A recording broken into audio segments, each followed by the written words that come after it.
I was knee deep in a Ranger game. I didn't have to flip back and forth. I didn't miss anything. And of course, our Rangers are 3-1 right now as they beat the Anaheim Ducks. But then again, everybody's going to beat the Anaheim Ducks. So, but here's my frustration now, and I'm sure many of you at home felt the same way as I did.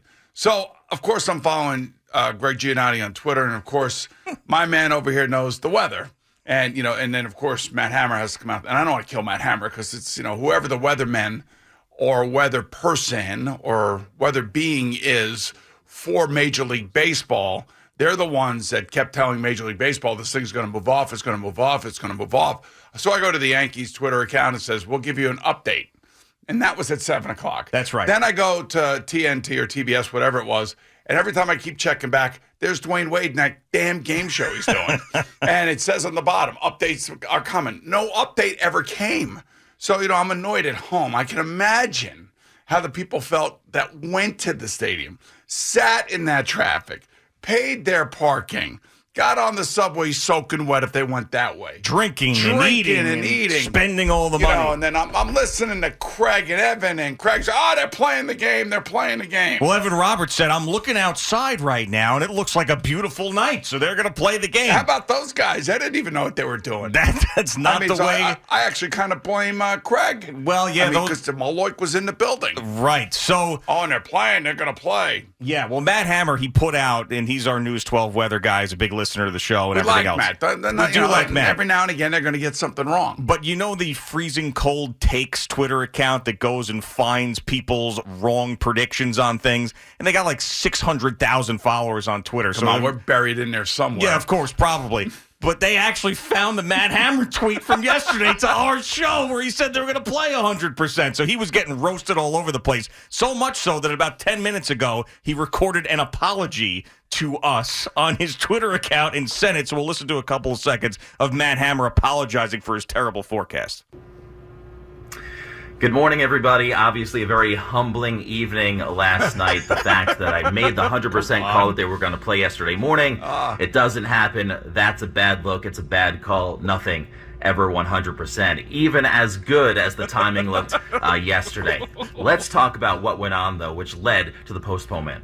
Here's what happened. The main line of rain did come through as planned between around 7 and 9 o'clock last night. The problem is, when we got to around... Look, Matt Hammer was not in there making the call last night for Major League Baseball. But maybe they were watching...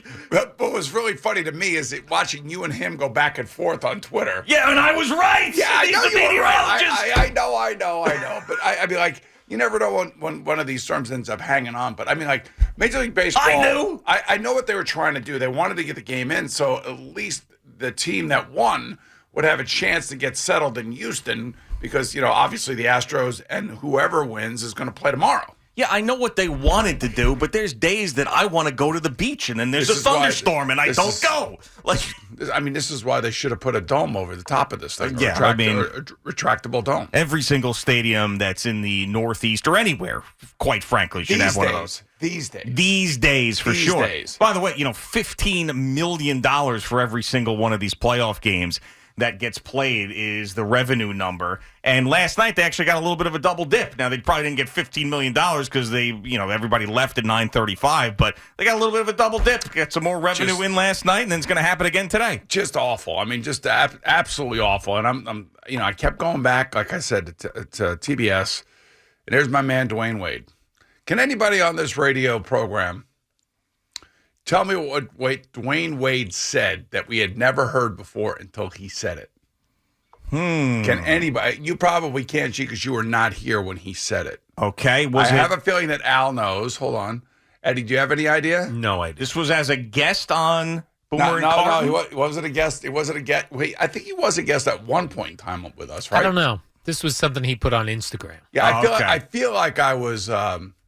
I know I've been at a couple charity events with him. All right. So I maybe I could be screwing up the fact that maybe I thought maybe we had him on as a guest somewhere along the line. I'm not sure. But he did say something, and we had a lot of fun with it, and we didn't realize just how, what's the word I want to say? Prophetic? Prophetic he was when he said what he said. Do you remember what it was? Stay woke. Yes. Oh, that's right. We got the hat in there. Remember somebody sent us a hat to stay He woke was hat? the guy that started all of that. Unbelievable. Well, I mean, somebody started it. He heard it, and then he, his platform amplified it. Yeah. Wow. There you go. So I had to see Dwayne Wade and he looked good, by the way. Yeah, of course. Man, Guy he looks looks good great. in that blue. I was thinking, man, I could see myself in that on Stay the NFL woke. today. Stay woke, Al. I could see myself in that in the NFL today. All right, let's do it. Victor Talbot, step it up. We'll have it on Sunday. Victor Talbot does step it up. They always do. But let's face it. Yeah. Dwayne Stay Wade woke, got bitches. a lot. Dwayne Wade got a lot of airtime last night. Absolutely. Everybody kept switching back to that channel, and they said the same damn thing the whole time. I know, and everybody wanted an update, whether it was going to TBS, whether it was refreshing Twitter. I mean, none of the beat writers had any information. The Yankees' official Twitter account didn't have any information. And then finally, when it was called, I had a friend who was at the game who was waiting there the entire time. And I ended up texting him that it had been postponed. They didn't even know in the stadium. What, everybody get a free hot dog and a beer today? Or what happens today? I don't know. I heard Jerry this morning talk about there was a chance, I don't know, maybe they give a $50 voucher for those people who show up. He was going to look into that. Oh, good. Then there's still only $200 in the hole. Right. It's better than nothing, though. And I you mean, would I don't know about that with your wealth management team. That's correct. Yes. But it is Major League Baseball's fault, of course, because they are just they don't know how to run things. And this was a terrible decision to keep everybody around. Yeah. And they're going to pay for it today. And now, I mean, this changes the entire complexity of the series and what happens in the next series, because the pitching matchups have changed. And Jameson Taillon, I was thinking about him, all these guys are competitors. Every single one of them wants that opportunity. Now you're speaking my language. That's right. That's right. He had an opportunity to start a Game 5 elimination game at Yankee Stadium. Would have been awesome for him. And now, for him personally. Right, yes. and that was taken away from him last night, and it's got to be very frustrating because you can make a lot of money in starts like that, too. And that was ripped away from him. But I do understand why they're going to go to Nestor Cortez on 3 days rest, because for the entirety of the season, he was their most consistent and Not best on 3 pitcher. days rest, he wasn't. Right, he was not, so we'll see what happens there. I mean, I just think, I don't know what Terry Francona is going to do. It sounds like he's staying with the same guy he was going to go with last night as opposed to Justin Bieber, but... Justin Bieber? I mean, Justin Bieber. Yeah, Shane Bieber. Right.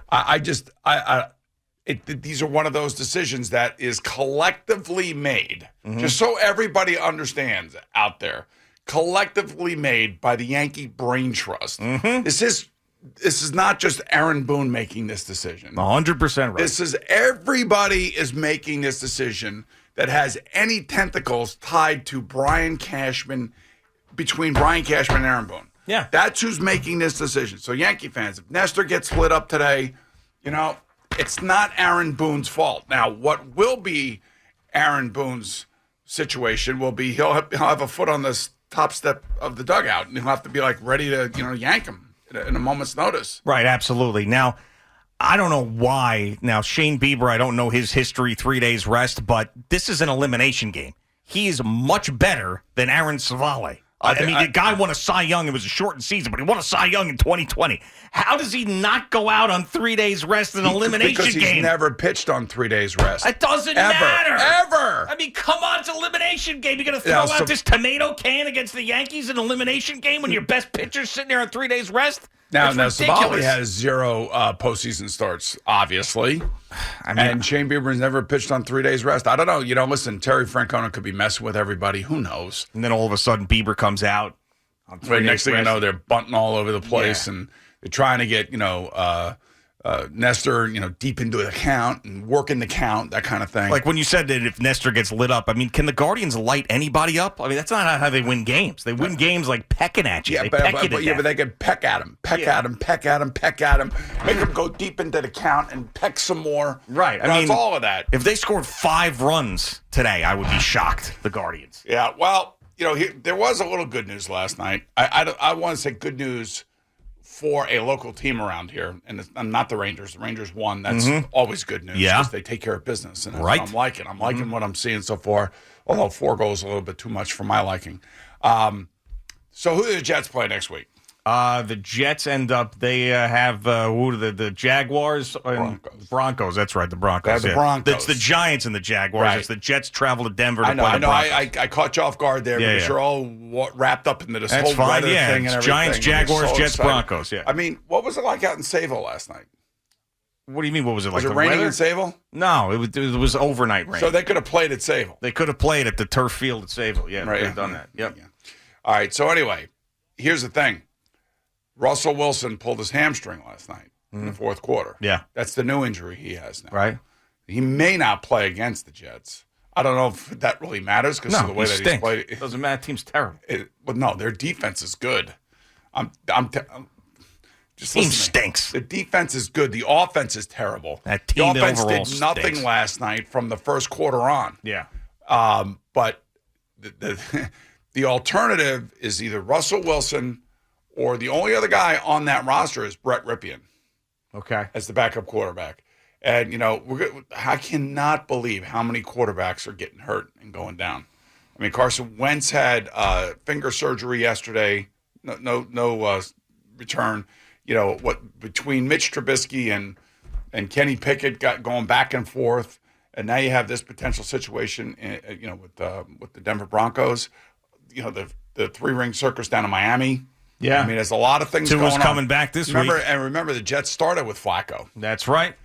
So a lot of guys hurt. So this, I'm not, I'm never rooting for anybody to be injured. But if a hamstring's a hamstring, that takes away Russell Wilson's biggest part of his game, and that's moving around and making plays. And if that's the case, and he tries to play, because I'm sure he's feeling unbelievable pressure. I don't know if you saw it last night on the sideline. The wide receivers were getting pissed. Well, yeah. I mean, They were getting pissed. because he does, and he actually looked good. He was 10 for his first 10, and he was looking good, and that offense was moving, and they were up 10-0. I just wonder if they threw one ball down the field. Everything was behind the line of scrimmage. Yeah, and there was a third down there where he had a guy wide open. If you saw like the view from the back, the all 22, a guy standing right there wide open. It could have been a first down conversion. Doesn't see him, Right. and gets sacked. I mean, and Aikman was on him. He goes basically like, that's just terrible awareness of what's going on.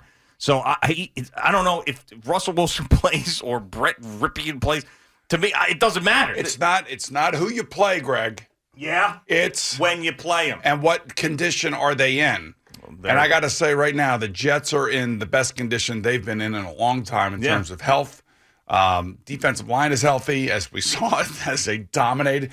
And look, if that defensive line did to the offensive line of the Green Bay Packers last Sunday, they should be able to do the same thing against the Broncos this Sunday. Sure. I mean, the Jets are 3-0 on the road. They It's got another unbelievable. opportunity Listen, for another win on the road. I driving to work this morning, man, I'd be like pumped up. I'd be like, let's go. Same thing with the Giants too, by the way. I mean, if you are one of those players, it's what you call pep in your step. Sure. You know how when you come to work here, Yeah, pep in the step. you come in here every single day With a pep in my step. You are on top of your game. That's right. You are ready to snapping rock fingers, and roll, pep just in the snapping step, fingers, yeah, just everything, pointing at bossing people. around. Yeah. Looking at all the people out there in the bullpen. Here comes Greg Giannini. There it is. Hey, good morning, guys. What's Morning up? show, guy. Hey, Hey, little how of you this, doing, hey. cuz? Little of that. Yeah, That's little right. Beef jerky in my hand. Oh, you're pointing at beef people. jerky in your face off. That's right. That's what I do. Yeah. So, by the way, 4:00 today. You want to go to the game? I thought about it. I did think about Yeah, it. I'm not going just out of spite Why?